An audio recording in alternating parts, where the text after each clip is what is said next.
Iba-iba man ang trip ninyong kainin, pwede pa rin kayong kumain sa isang lugar lang. Paano ba naman may K-foods, may silog, may sisli, may mga drinks and dessert pa. Dito nga lang yung matatagpuan sa Randy Food.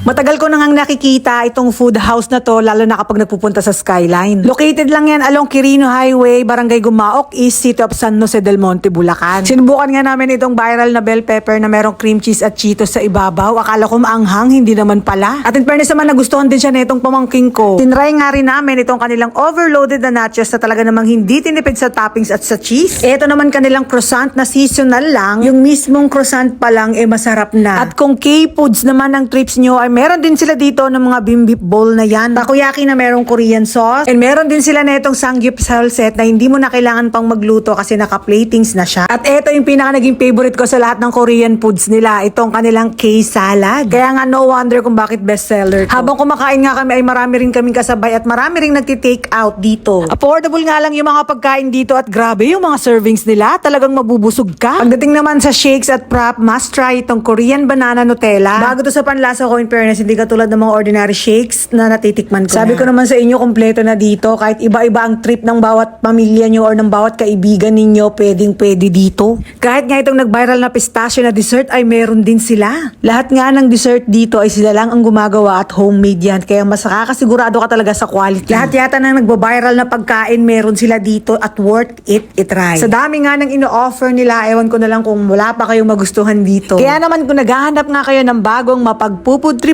ay try nyo rin dito. At kung bet nyo rin magpa-deliver, message nyo lang yung FB page nila na itatag ko sa video na ito.